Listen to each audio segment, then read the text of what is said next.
을 사용하지 않는 분들이라도 지난 몇 달간 아이폰에 대한 이런저런 얘기들을 많이 들으셨을 겁니다.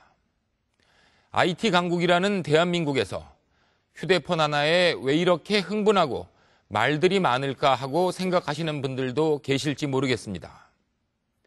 그런데 우리나라에서 불고 있는 아이폰 열풍은 우리를 우물안 개구리처럼 가둬뒀던 폐쇄적인 이동통신 환경, 그리고 국내 소비자들이 그동안 얼마나 우롱당해 왔는지를 보여주는 반증일지도 모릅니다. 김병헌 기자가 나와 있습니다. 김병헌 기자, 네.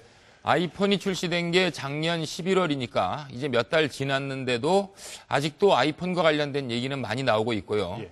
아이폰 말고도 각종 이동통신 기기나 소프트웨어들도 계속 출시되고 있지 않습니까? 그렇습니다. 저는 이런 데 개인적으로 관심이 좀 있는데도 너무 빨리 변해서 따라가기가 어지러울 지경인데요. 네, IT 산업의 6개월은 다른 산업에서의 3년과 같다는 말이 있습니다. 그만큼 산업도 급속히 변하고 기술 발전 속도도 빠르다는 말일 텐데요.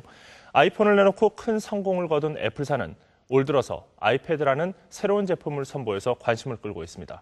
물론 애플의 독주를 막으려는 국내 기업들의 반격도 거세지고 있습니다.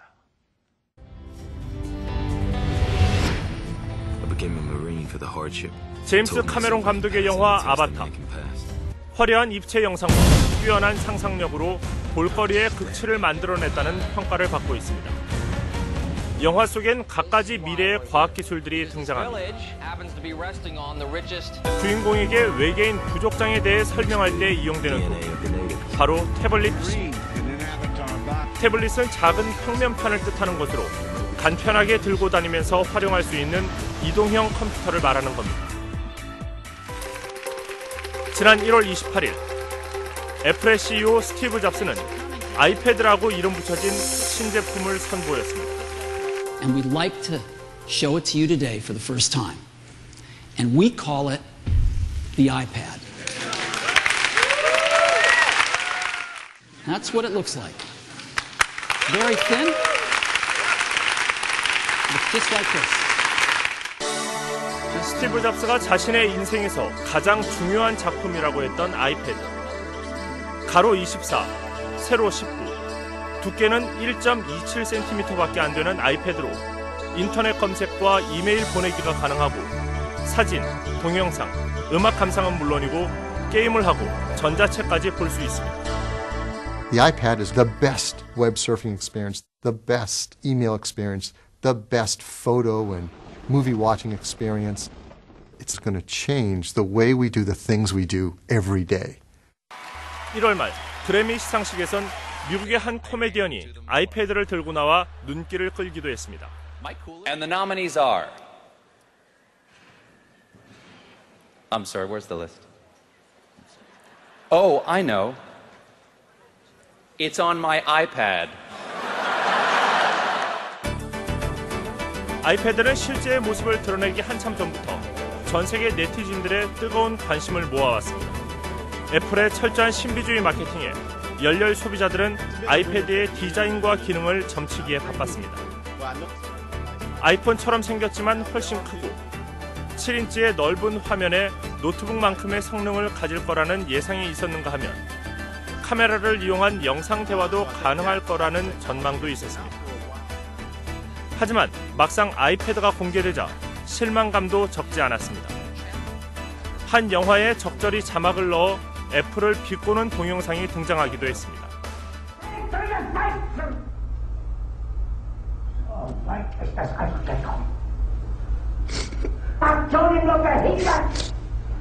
Ich war eher von der Akademie. Und doch habe ich allein aus Mist gestellt. 또 아이폰 4대를 붙여 만들었다며 조롱 섞인 사진도 등장했습니다. 컴퓨터에는 있어야 할 USB 단자나 카메라도 없고 멀티태스킹, 즉 동시에 여러 작업을 수행하는 기능이 없는 데 대한 불만이었습니다. 국내에서도 차가운 반응이 많았습니다. 너무 좀 커갖고 휴대하기도 좀 불편하고요. 다른 노트북에 비해서 실용성이 있는 것도 아니고. 아니요, 아이패드는 살 양이 없어요. 하지만 긍정적인 의견도 만만치 않았습니다. 집에서는 이거 갖다가 디지털 액자로도 쓸 수도 있고요. 작아서 항상 휴대할 수도 있고요. 그래서 누워서도 쓰기 편할 것 같고 마우스 없다는 점도 매력적이고요.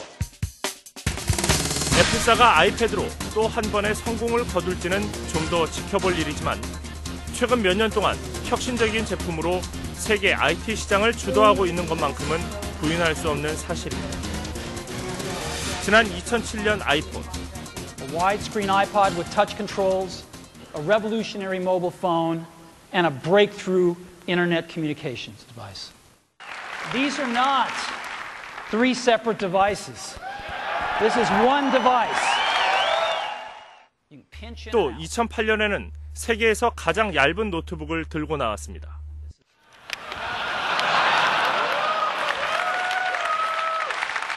Let me take it out here.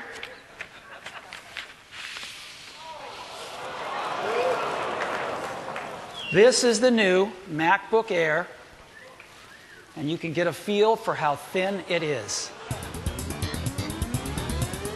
애플에 대한 반격은 본격적으로 시작됐습니다. 이번 주 스페인에서 열리고 있는 세계 최대 이동통신 전시회 MWC.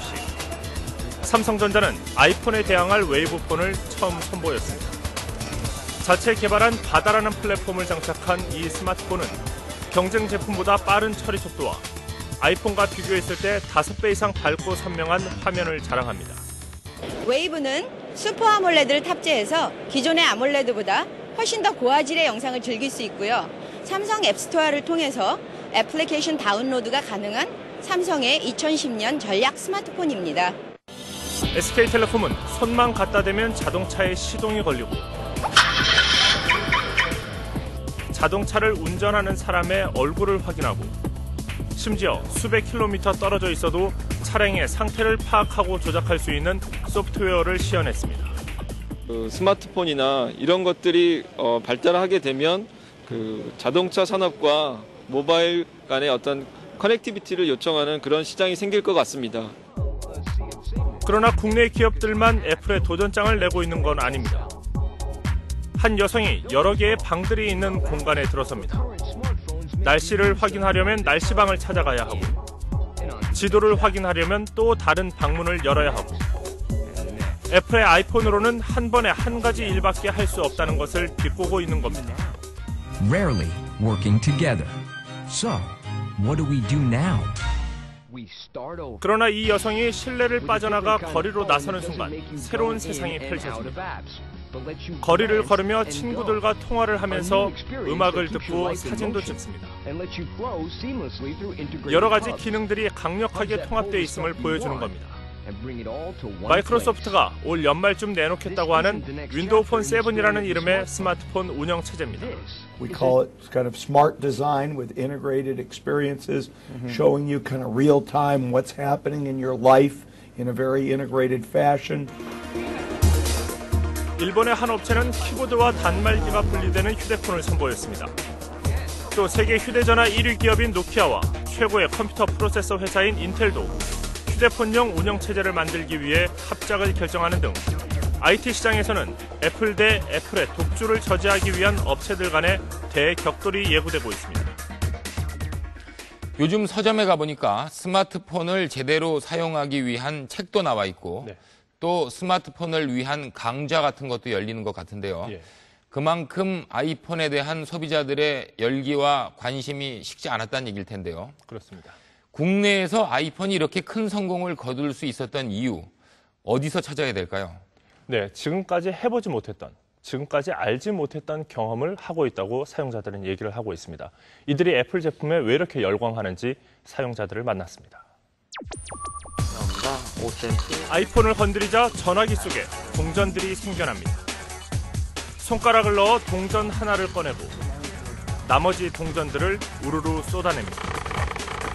이 동영상의 주인공은 부모님을 도와 식당을 운영하고 있는 서긴철 씨. 서긴철 씨는 식당을 찾은 손님들에게 아이폰 마술을 선물하고 있습니다. 첫 번째 카드 누가 뽑았죠? 제가 뽑았어요. 눌러주세요. 서플. 섞겠습니다. 이게 섞기입니다. 한 번을 누르게 되면 멈추게 됩니다. 눌러주세요. 멈춥니다. 첫 번째 카드 보시기 바랍니다.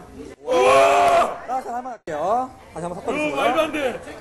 눌러주시기 바랍니다. 두 번째 카드 한 다이아몬드입니다. 보시기 바랍니다.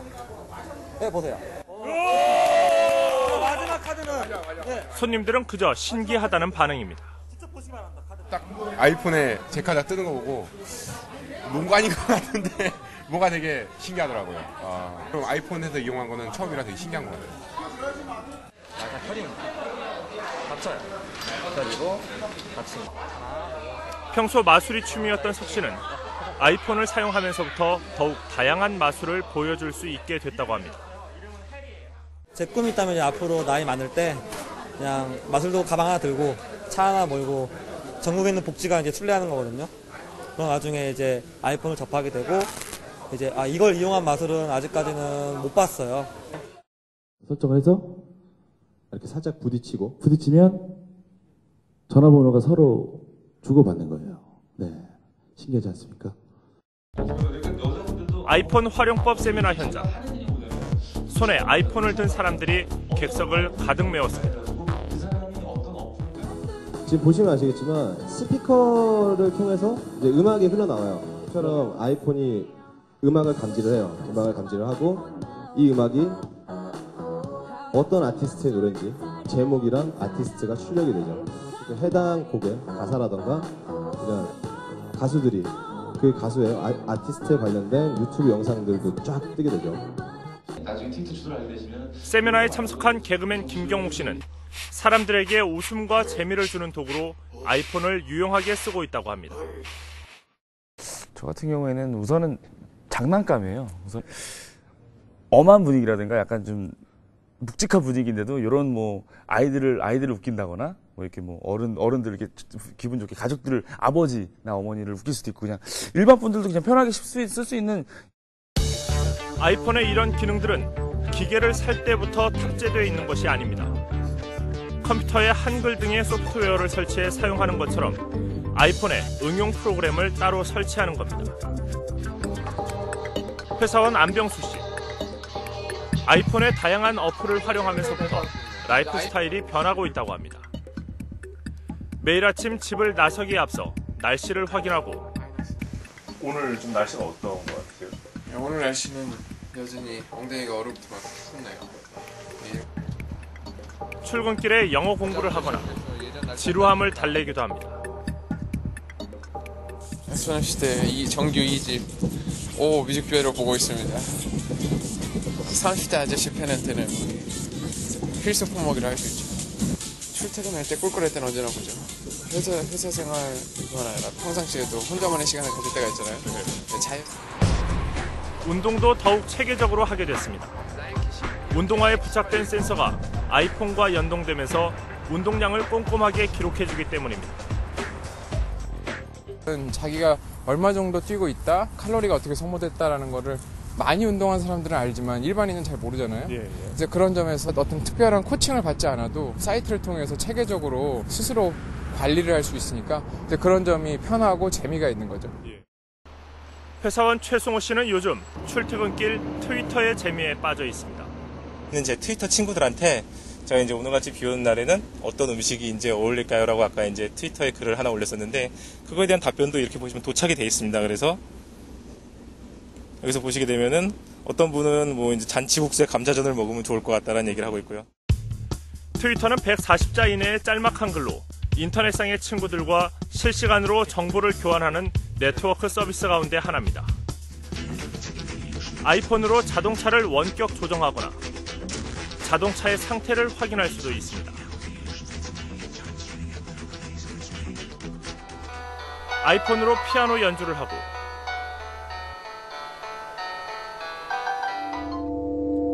다양한 악기 소리를 아이폰으로 구현한 오케스트라 연주는 이미 전 세계적으로 유명해졌습니다.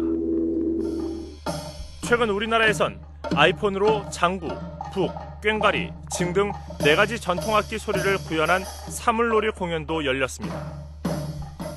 피아노나 다른 외국 악기들은 이미 다 많이 나와 있는데 국악기는 아직 그렇게 돼 있는 것이 없어서 우리도 할 수 있지 않을까라는 생각을 하다가 사람들이 굉장히 신기해하세요. 국악과 아이폰의 만남은 기술과 예술의 만남이잖아요. 가야금, 해금, 아쟁 이런 다른 국악기도 넣어서요. 아이팟으로 국악 관현악 곡을 연주할 예정입니다. 아이폰이 가져온 생활의 변화에 열광하는 사람들. 맥컴퓨터, 아이팟, 아이폰, 아이패드로 이어진 애플의 제품들은 마니아층까지 형성하고 있습니다. 패션 일러스트레이터 음하영 씨의 작업실. 씨가 영국 패션 잡지에 실릴 그림을 그리고 있습니다. 지금 같은 입술에 광택을 내주는 작업을 진행 중입니다. 씨의 작업실은 온통 애플 제품입니다. 아이팟도 있고요. 그리고 아이폰, 그리고 노트북도 애플 제품이고, 이제 메인으로 쓰고 있는 디바이스도 이제 애플 제품이고요. 모니터, 타블렛 제외한 건 거의 다 애플 제품입니다. 씨는 아이폰이 우리나라에 출시되기도 전에 해외에서 먼저 구매해 쓰고 있었습니다. 작업한 그림을 넣고 다니기에 제격이기 때문입니다. 요거 자체에서 디지털 포트폴리오가 돼요. 그러니까 저 같은 경우는 그림을 그리는 사람이다 보니까 그림을 담아 갖고 다니게 되거든요. 이제 그림을 보고 싶어 하는 분들이나 그러니까 어떤 일을 하는지 궁금해들 할 때 아이폰으로 보여줄 때가 제일 많거든요. 그런 식으로. 그렇다면 사람들은 왜 애플 제품에 열광하는 걸까? 하신 이유가? 디자인 때문에. 아이팟 갖고 있으면 되게 부티 난다고 해야 되나? 패션업을 하죠. 그러니까 패션 아이템이 돼버렸어요. 그러니까 저 같은 경우도 이제 패션 업계 쪽 일을 하다 보면은 항상 소개가 돼요. 그러니까 전자제품이 패션지에 소개가 되는 게 굉장히 드문 케이스거든요. 애플 제품들의 세련된 디자인을 꼽는 사람들이 많습니다. 애플은 제품의 버튼을 최소화하고 블랙, 화이트, 실버의 색상만 사용해 단순하고 직관적인 디자인을 구현하고 있습니다. 기하학적으로 단순한 형태 속에서 가장 기능적인 형태를 만들어낼 수 있다는 그 믿음을 가지고 그 형태들을 단순하게 만들어 놓는 거죠. 애플은 디자인을 쉽게 바꾸질 않아요. 디자인을 그렇게 오래 끌고 가니까 이제 그 명품화되는 거죠. 그런. 애플 제품의 특징은 사용 환경에서도 드러납니다. 사용자들이 한눈에 보고 쉽게 사용할 수 있도록 설계했다는 겁니다. 가볍고 편리하고 쉽다라는 부분이 있기 때문입니다. 기본적으로 설치되어 있는 이 프로그램 안에서 이러한 기능들을 제공을 하고 있고요. 기능들에 있어서 굉장히 사용자가 접근하기 쉽게끔 그런 인터페이스를 제공을 하고 있고, 사각형으로 만들게 되면 눈이 굉장히 필요해집니다. 정보를 적당히 담으면서 사람들이 보기 좋게 하기 위해서 그 내귀퉁이를 이렇게 둥글게 처리한 사각형들을 가지고 아이콘의 형태를 쓰고 있습니다. 아이팟이나 아이폰의 경우 가벼운 손동작만으로 민감하게 반응하는 것도 사용자들에게 쾌감을 준다고 합니다. 세련된 디자인과 소비자 중심의 사용 환경이 애플 제품만의 고유한 특징으로 자리 잡았다는 겁니다. 애플이 만들어내는 모든 제품들이 가지고 있는 어떻게 보면 컨셉이라고 볼 수도 있고요. 또 말씀하신 대로 또 어떻게 보면 철학이라는 말도 맞을 수가 있는 게, 누구나 손쉽게 접근할 수 있는 환경이라는 기본적인 컨셉을 가지고 이제 이런 소프트웨어들이 만들어지기 때문에, 사실 정부나 업계에선 그동안 대한민국이 IT 강국이다. 그리고 휴대폰을 제일 잘 만드는 나라다. 이렇게 큰 소리 쳐오지 않았습니까? 그렇습니다. 그런데 출시된 지 2년도 더 지난 제품 하나 때문에 업계가 이렇게 크게 동요하고 여러 가지 파장들이 생겨나는 걸 보면 그동안 우리가 뭘 좀 잘못 알고 있었구나 이런 생각도 드는데요. 우리가 잘못 알고 있었던 부분들, 구체적으로 어떤 것들입니까? 네, 몇 년 전부터 휴대폰으로도 인터넷을 할 수 있게 됐습니다. 그런데 막상 사용해보면 너무나 많은 요금이 나와서 부담스러운데요. 이 아이폰이 등장을 하면서 휴대전화로 인터넷을 사용하는 방법이 완전히 바뀌었습니다. 그리고 이동통신 산업의 많은 부분도 빠르게 변하고 있는데요. 어떤 변화가 있는지 살펴봤습니다. 지난 4일 신종균 삼성전자 사장이 새 스마트폰 출시에 맞춰 기자들 앞에 나섰습니다. 앞으로 스마트폰 시장에 더욱 주력하겠다는 결의였습니다. 스마트폰 사업에 역량을 집중해서 판매 물량을 지난해보다 3배 이상으로 확대할 생각입니다. 지난달에는 13일에 LG전자, 14일에 SK텔레콤, 그리고 19일에는 KT의 최고 경영자들이 나와 변화를 강조했습니다. 2012년 글로벌 탑2로 거듭나기 위한 어떤 도약의 발판을 올해 마련하고자 합니다. 꼭 변해야 될 이제 환경은 너무 빨리 다가와 있다고 생각이 됩니다. 아이폰이 출시되고 2달여 만에 국내 이동통신의 최고 경영자들이 모두 나서 변하겠다고 말하는 겁니다. 지난 2007년 6월 미국에서 첫 선을 보인 아이폰. 우리나라에 출시되기까지는 2년 5개월이나 걸렸습니다. 국내 이동통신업계가 아이폰의 상륙을 두려워해 고의적으로 방해하고 있다는 의혹이 무성했습니다. 다음 달 나온다고 했다가 계속 미뤄지는 상황이 반복돼 다음달폰이라는 별명을 얻기도 했습니다. 소비자들이 엄청 많이 이렇게 원하지 않았다면 이제 여기 장벽이 좀 이렇게 우리나라 자체에서 그 처해 있는 장벽이 많기 때문에 좀 원래 좀 시장이 들어오기 힘든 구조인 것 같기도 하고요. 출시 전 예약 가입자만 6만여 명. 광고도 하지 않았는데 아이폰에 6만여 명이나 몰린 것 자체가 국내 이동통신 업계로선 충격이었습니다. 아이폰에 맞선 국내 업계의 첫 대응은 국내 제품의 가격을 깎아주는 것이었습니다. 삼성전자는 자사의 스마트폰인 옴니아2의 출고 가격을 92만 원에서 88만 원으로 4만 원 내렸고 SK텔레콤도 보조금을 20만 원이나 지급하면서 40만 원대이던 실제 구입 가격은 20만 원대로 뚝 떨어지기도 했습니다. 그러나 아이폰의 기세를 꺾지는 못했습니다. 사람들이 원하는 다양한 프로그램이든지 편하게 쓸 수 있는 그런 프로세서들이 아무래도 국내에서 출시되는 스마트폰보다는 현재 나오는 아이폰이 더 훨씬 유용하고 지금도 하루에 3,000대가량 팔려나가고 있는 아이폰은 여전히 소비자들의 관심 한가운데 있습니다. 그동안 IT 강국이라고 큰 소리쳐왔던 우리나라에서 스마트폰 시장이 성장할 수 없었던 이유는 무엇일까? 일반 휴대전화로 인터넷을 연결해 노래 한 곡을 내려받아봤습니다. 선곡을 하면서 세 곡의 노래를 미리 들어봤고 그중 한 곡을 다운받았습니다. 잠시 뒤 데이터 통화료가 10,000원을 넘었다는 메시지가 이동통신사로부터 날아왔습니다. 스마트폰을 제대로 이용하려면 인터넷도 검색하고 이메일도 보내고 데이터를 주고받아야 하는데 이럴 경우 요금 폭탄을 맞게 돼 있습니다.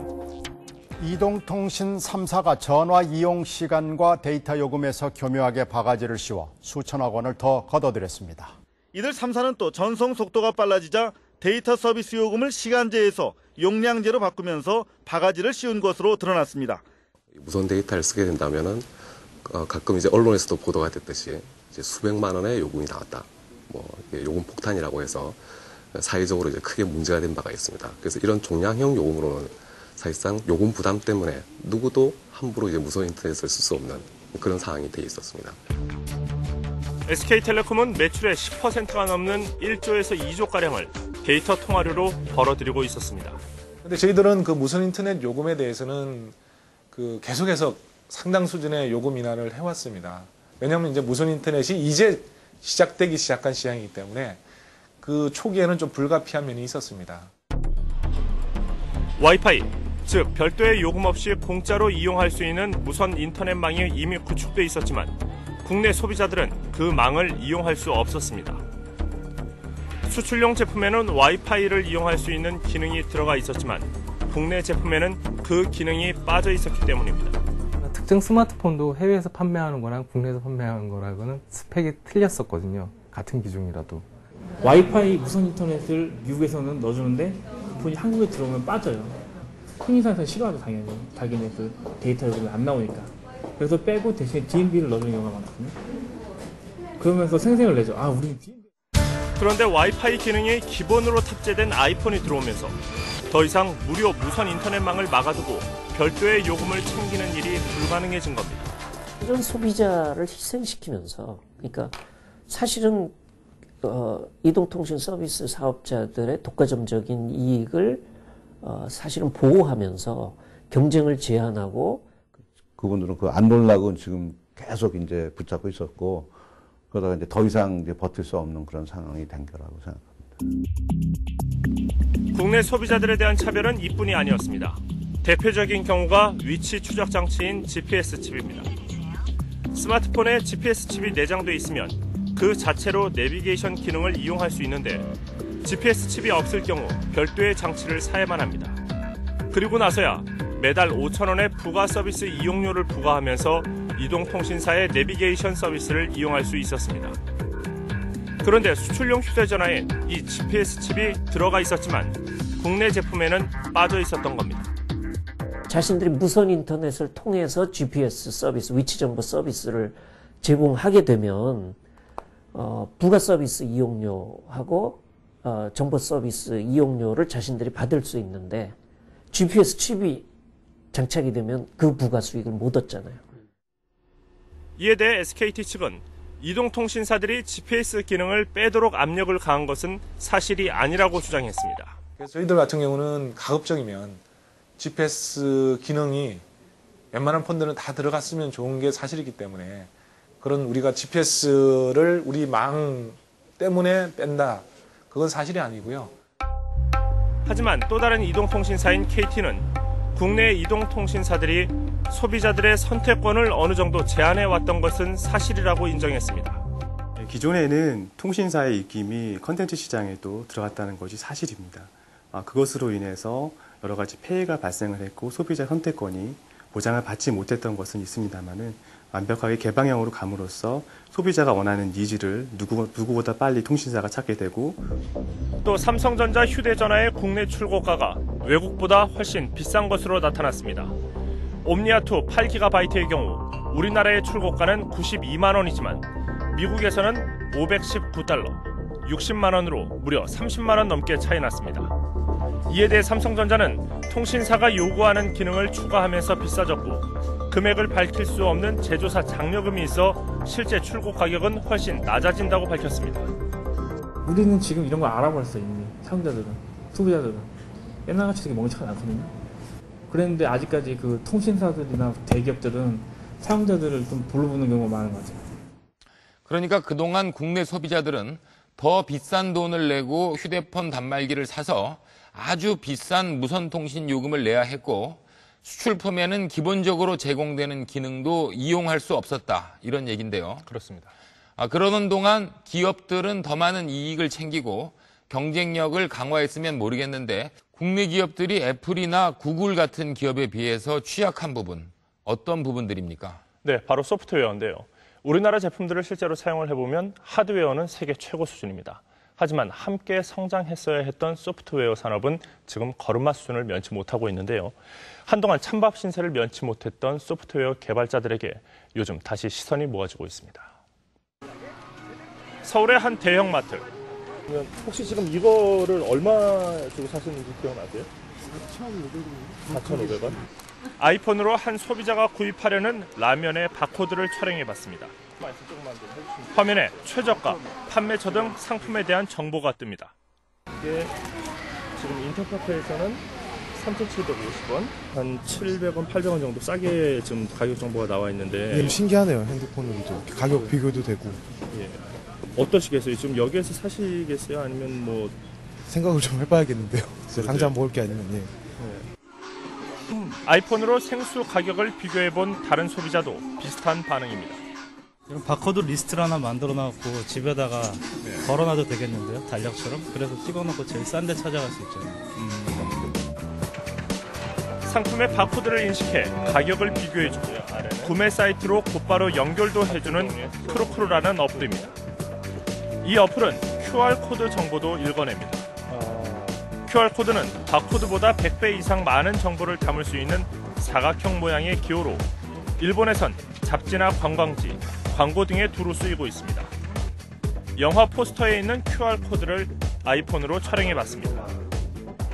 영화와 관련된 정보들이 휴대폰에 이렇게 보이게 됩니다. 그래서 영상을 누르면은 관련 영상을 바로 플레이해서 볼 수가 있고요.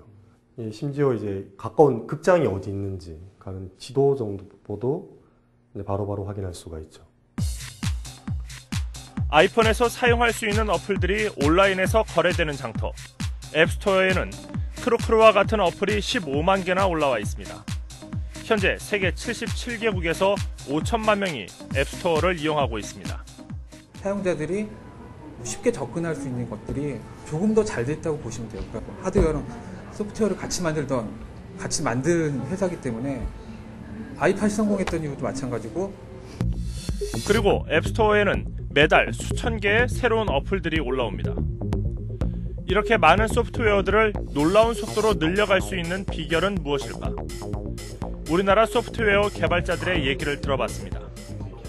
제가 3, 4년 전에 이런 서비스를 만들고 싶었다면은 제일 먼저 해야 할 일은 이제 서비스를 만드는 게 아니라 제조사나 이통사를 찾아가는 일이었겠죠. 내가 너한테 환경을 조성해주고 비용을 주니까 네가 나한테 잘 만들어줘야지. 이런. 하지만 애플사는 달랐다고 합니다. 소프트웨어의 가격을 개발자가 정하도록 하고 수익 가운데 70%를 개발자의 몫으로 돌려줬습니다. 갑과 을, 공급자와 생산자의 관계로 본 게 아니라 하나의 소비자로 접근을 했어요. 제가 몇 번 그렇게 트라이를 하니까 애플 본사에서 전화가 왔더라고요. 이런 부분은 좀 더 강화됐으면 좋겠고 이런 부분들은 좀 빠졌으면 좋겠다. 아이폰도 깔리지 않은 나라에서 소프트웨어를 올렸는데 애플 본사에서 전화가 올 만큼 그렇게 신경을 많이 쓴다는 거죠. 모바일 게임 업체 대표 박지영 씨. 10년 동안이나 게임 소프트웨어 개발을 해왔지만 그동안 고전을 면치 못했습니다. 해외 시장 진출에 많은 비용을 들여야 했기 때문입니다. 한국에서 만든 게임을 일본에서 서비스하려면 또 3개 이상의 다른 버전으로 그 게임을 변화시켜야 되고요. 미국과 유럽 지역에 서비스를 하기 위해서 미국에 인원이 있었고요. 그 유럽에도 각각 그 세일즈 인원이 있었습니다. 하지만 작년 앱스토어에 야구 게임을 등록한 이후 사정은 크게 달라졌습니다. 등록 한 달 만에 스포츠 부문 1위에까지 오르며 회사 설립 이후 최고 매출을 기록하게 된 것입니다.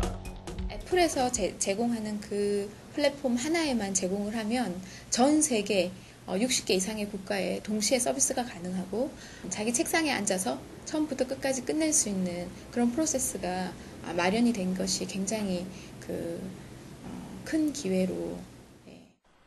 박 씨는 올해 앱스토어에 15종의 새로운 게임을 선보일 계획입니다. 해외에서 봤을 때는 사실 한국의 모바일 게임 회사였기 때문에 처음엔 제한이 없었죠. 이제는 새로운 플랫폼이 생기거나 아니면 새로운 디바이스가 나왔을 때 저희한테 지원 요청이 들어오고 있는 상황입니다. 애플의 앱스토어는 기업이 아닌 개인 개발자의 아이디어와 창의력도 끌어모으고 있습니다. 색깔을 맞춰 풍선을 터뜨리는 두뇌 퍼즐 게임. 지금은 앱스토어에서 세계적인 인기를 얻고 있습니다. 보드 장르에서 2위까지 올라갔고 전체 앱 게임 순위에서는 18위까지 올라갔습니다. 미국 랭킹 100위 안에 들기도 사실 굉장히 힘들거든요. 이 소프트웨어를 개발한 김영식 씨. 단 2명의 동료와 함께 작업을 하고 있습니다. 소비자는 어떻게 생각할까? 어떤 반응이 올까를 직접적으로 대면하고 그 결과에 대한 피드백을 받고 또 개선하고 그런 환경이 만들어지고 있기 때문에 앱스토어하고 들어오고 나서부터는 훨씬 창의적인 분들이 그 기가 살아났다고 할까요? 아이폰의 대항마라 불리웠던 삼성전자의 스마트폰 옴니아2.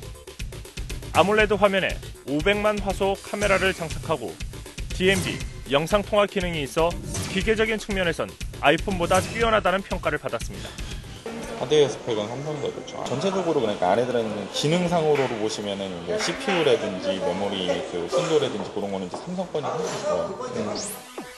아이폰에 들어가는 메모리와 디스플레이 장치, 두뇌에 해당하는 프로세서 등 주요 부품들도 삼성전자에서 공급하고 있는 겁니다. 그만큼 하드웨어 부문에선 우리나라의 기술이 뛰어나다는 얘기입니다. 그렇지만 소프트웨어에서는 어떨까?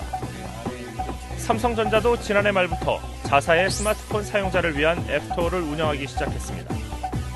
하지만 현재까지 등록된 어플 수는 1000개가량. 15만 개의 어플을 보유한 애플과 규모 면에서 큰 차이가 있습니다. 어플리케이션은 숫자가 중요한 것은 아니라고 생각합니다. 실제 경쟁적인 어플리케이션 확보가 삼성 앱스의 성공 요건의 하나라고 생각합니다. 규모뿐 아니라 소프트웨어를 어떻게 개발하고 공급할 것이냐에 대한 접근 방식도 크게 달라 보입니다. 삼성전자가 어느 소프트웨어 개발자에게 보낸 제안서입니다. 삼성전자의 스마트폰을 위한 소프트웨어를 개발하되 다른 회사에는 6개월간 제공하지 않는 조건으로 거액을 제시했다고 합니다. 삼성이 바로 들어와가지고 우리 전용을 개발해달라, 개발비를 더 주겠다, 무려 1억이었거든요. 거액을 들여 단시간 내에 소프트웨어를 채워나가겠다는 방식에 대해 벌써부터 회의적인 반응이 많습니다. 소프트웨어 하청을 주게 되면은 상당히 그 하청업체에게 불리한 방식으로 계약이 되기 때문에 그 소프트웨어의 하청을 주는 것이 우리 건전한 그 개발 생태계를 좀 파괴하고 있다는 지적이 많습니다. 생태계는 스스로 만들어가는 거예요. 거기 구성원들이 만들어가는 거거든요. 근데 지금 대기업들이 무슨 뭐 돈을 풀어서 뭐 아니면은 개발자들을 모아서 이거는 환경을 만들려는 거예요. 어떻게 보면은 인간이 생태계를 조작하는 것과 마찬가지죠. 문제는 소프트웨어다 이런 얘기인데요. 김병환 기자, 그런데 소프트웨어 산업은 앞으로 잘하자 이렇게 말한다고 해서 하루아침에 잘 되는 산업은 아니지 않습니까? 그렇습니다. 소프트웨어 산업을 성장시킬 수 있는 환경을 조성하는 게 중요해 보이는데요.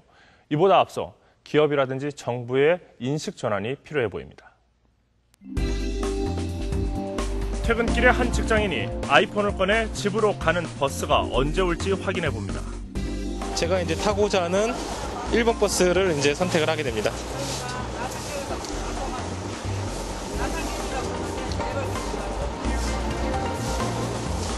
네, 제가 이제 탈 버스는 이제 3분 후에 도착할 예정이라고 합니다. 이제 버스가 언제쯤 올 건지 대충 이제 생각을 할 수가 있으니까 뭐 시간적으로라든가 심리적으로라도 굉장히 여유를 가질 수 있게 되고.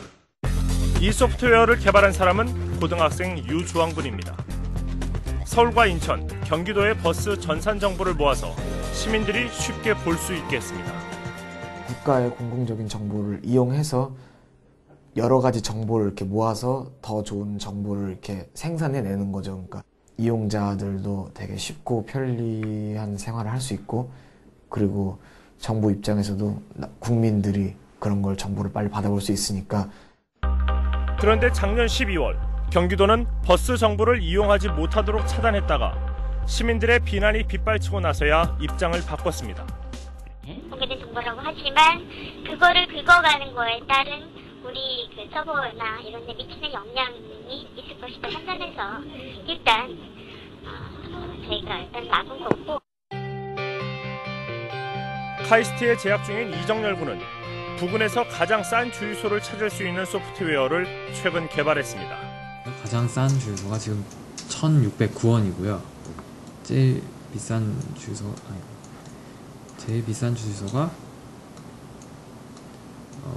1,798원이니까 한 200원 정도 차이가 난다고.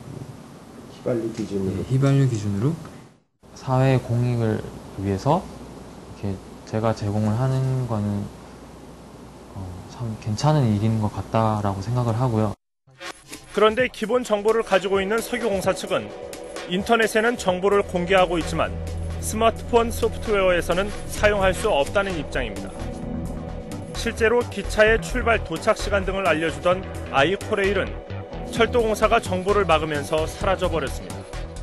버스 정보라든지 무슨 학교 정보라든지 뭐 경찰 정보라든지 무궁무진한 정보들이 개인들의 창의적인 능력의 발산과 맞물려 가지고 모든 사람들의 삶을 풍요롭게 해주는 거죠. 지난달 28일 서울시는 서울의 교통, 문화 등 공공정보를 제공하는 스마트폰용 어플리케이션을 만들어 5월에 공개하겠다고 밝혔습니다. 그런데 서울의 접근 방법은 비슷한 계획을 추진했던 미국의 뉴욕과는 큰 차이가 있습니다. 뉴욕시는 작년 10월 $20,000의 상금을 내걸고 어플리케이션 경진대회를 열었습니다. 뉴욕시는 도시의 정보를 개발자들이 사용할 수 있도록 제공만 했을 뿐인데 무려 85개의 어플리케이션을 확보할 수 있었습니다. 실제 화면 위에 가상의 그림이 더하는 기술을 이용해 길을 찾아주기도 하고 뉴욕시를 3차원 입체 영상으로 볼 수도 있고 내가 찾는 책은 어느 도서관에 있는지 심지어 특이한 낙서는 어디에서 볼 수 있는지를 찾아주는 등 다양하고 수준 높은 작품이 나왔습니다. They assume that having a wide, diverse, broad range of opinions can be better. So including the governments because of all this economic growth that happens when people use that data. 정보를 공개하고 아이디어를 모으면 결국 시민들이 훨씬 편해진다는 것이 이들의 생각입니다.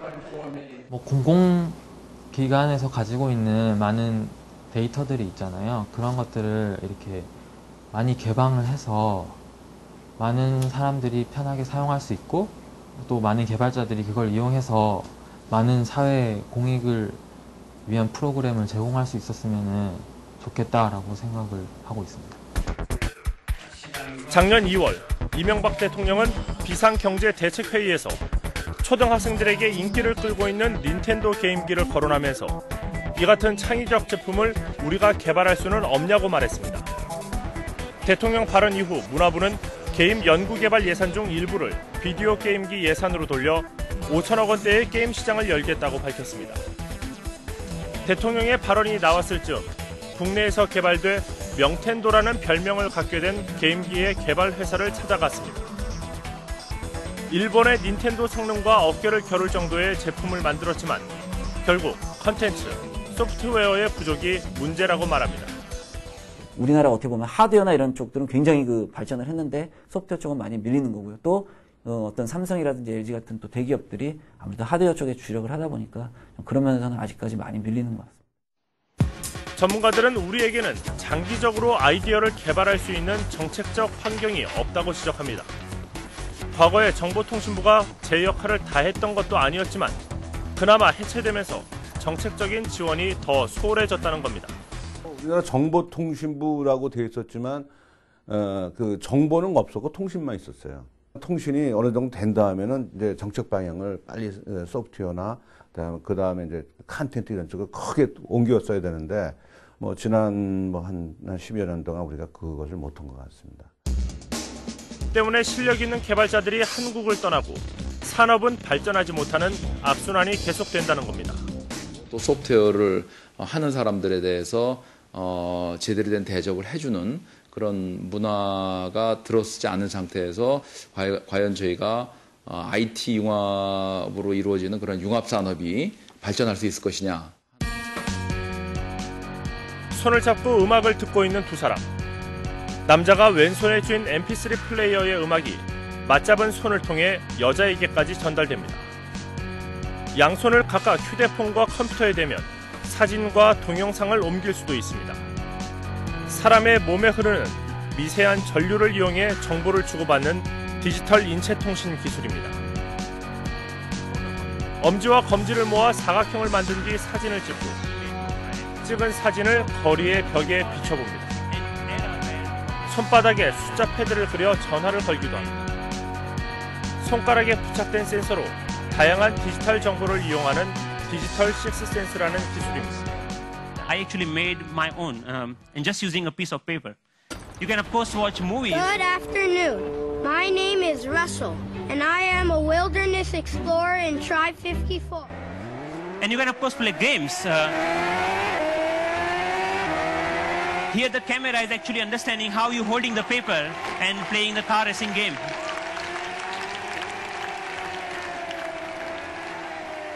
Many of you already must have thought, okay, you can browse, yeah. And why only computers? We can just play with papers. 눈부신 속도로 발전하고 있는 IT 기술은 상상을 현실로 만들어내고 있습니다. 우리가 이 같은 흐름을 정확히 읽어내고 대응하지 못한다면 추락한 IT 강국, 반쪽짜리 IT 강국의 신세를 면하기 어려워 보입니다. 김병환 기자, IT 산업 분야는 워낙 빠른 속도로 변하고 있고 또 전문적인 내용들이 많아서 일반 시청자들한테 전달하는 일이 쉽지 않았을 것 같은데요. 이번 취재를 통해서 느낀 점 같은 거 있으면 좀 들어볼까요? 네, 한 전문 조사기관의 분석에 따르면 한국 IT 산업의 경쟁력은 2007년에 세계 3위, 2008년에 8위, 그리고 작년에는 16위까지 떨어졌습니다. 같은 아시아 태평양 지역의 호주, 일본, 싱가포르, 대만보다도 경쟁력이 뒤진다는 얘기인데요. 말씀드렸던 대로 소프트웨어 산업의 비중이 점점 높아가는 만큼 이 분야의 경쟁력을 살릴 수 있는 노력이 절실해 보입니다.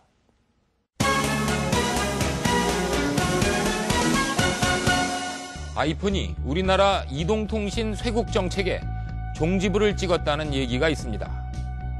문을 굳게 닫고 있는 동안 국내 소비자들은 더 많은 돈을 내고도 차별받았다고 분노합니다. 거대 이동통신사들과 제조업체들은 그 달콤함을 즐겼는지 모르겠지만 바깥 세상의 빠른 흐름을 놓치는 바람에 스스로 경쟁력을 잃은 건 아닌지 걱정입니다. IT 강국이라는 체면은 둘째치더라도 무엇부터 고쳐나갈지 차분하게 생각해봤으면 좋겠습니다. 밤늦게까지 시청해 주셔서 감사합니다.